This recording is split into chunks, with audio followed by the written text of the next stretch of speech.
17,000च्या लाचेच्या प्रकरणात वनपाल संजय पवार अटकेत. एसीबीची दुसरी मोठी कारवाई. लाचखोरीची साखळी उघड होणार. नमस्कार, आपण पाहतात परिवर्तन 24 न्यूज. शहादा तालुक्यातून मोठी आणि धक्कादायक बातमी समोर आली. 17,000च्या लाच प्रकरणात लाचलुचपत प्रतिबंधक विभागाने आणखी एका संशयितसह आरोपीला अटक केली आहे. वनरक्षक तेजस्विनी साळुंखे यांच्यावर झालेल्या कारवाईनंतर आता वनपाल संजय पवार यालाही एसीबीने बेड्या ठोकल्यात. मंगळवारी रात्री सुमारे 8 वाजता शहादा बसस्थानक परिसरातून संजय पवार याला अटक करण्यात आली. नेमकं प्रकरण काय? शहादा तालुक्यातील कोठावड बीटशी संबंधित हे प्रकरण आहे. तक्रारदाराने ग्रामपंचायतीची परवानगी घेऊन शेताच्या बांधावरील आणि माड राणावरील काटेरी बाभळीची झाडे तोडली होती. मार्च 2026 ते मे 2026 या कालावधीत ही लाकडे टाटा मॅजिक वाहनातून गुजरातमध्ये विक्रीसाठी नेण्यात आल्याचे तक्रारीत नमूद करण्यात आले. या प्रकरणात तक्रारदाराच्या वाहनावर कायदेशीर कारवाई करण्यात आली नसल्याने वनरक्षक तेजस्विनी साळुंखे यांनी कथितरित्या 17,000ची लाच मागितल्याचा आरोप आहे.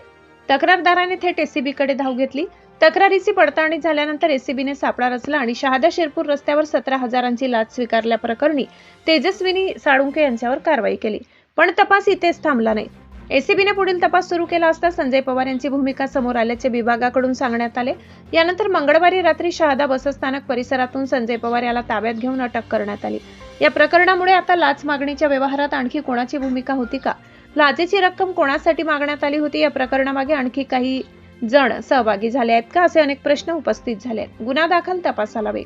या प्रकरणी सारंगखेडा पोलीस ठाण्यात गुन्हा क्रमांक 161/2026 भ्रष्टाचार प्रतिबंधक अधिनियमाच्या कलम 7 अंतर्गत गुन्हा दाखल करण्यात आलाय. पुढील तपास लाचलुचपत प्रतिबंधक विभागाकडून सुरू. ही कारवाई पोलीस उपअधीक्षक प्रशांत भीमराव भरते यांच्या नेतृत्वाखाली करण्यात आली. पथकात सहाय्यक पोलीस निरीक्षक विलास पाटील, पोलीस हवालदार नरेंद्र पाटील, विजय ठाकरे, जितेंद्र महाले, संदीप खंडारे यांच्यासह एसीबीचे अधिकारी आणि कर्मचारी सहभागी होते. धुळे एसीबीच्या रेश्मा परदेशी यांनी कारवाईत सहभाग घेतलाय. संजय पवारच्या चौकशीत काय समोर येणार?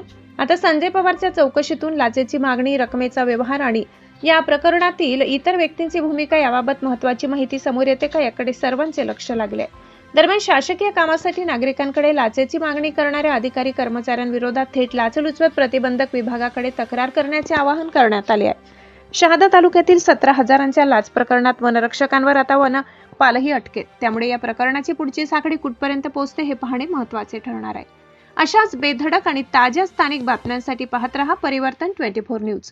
बातमी आवडली असेल तर व्हिडिओला लाईक करा, शेअर करा आणि परिवर्तन 24 न्यूजला सबस्क्राईब करायला विसरू नका.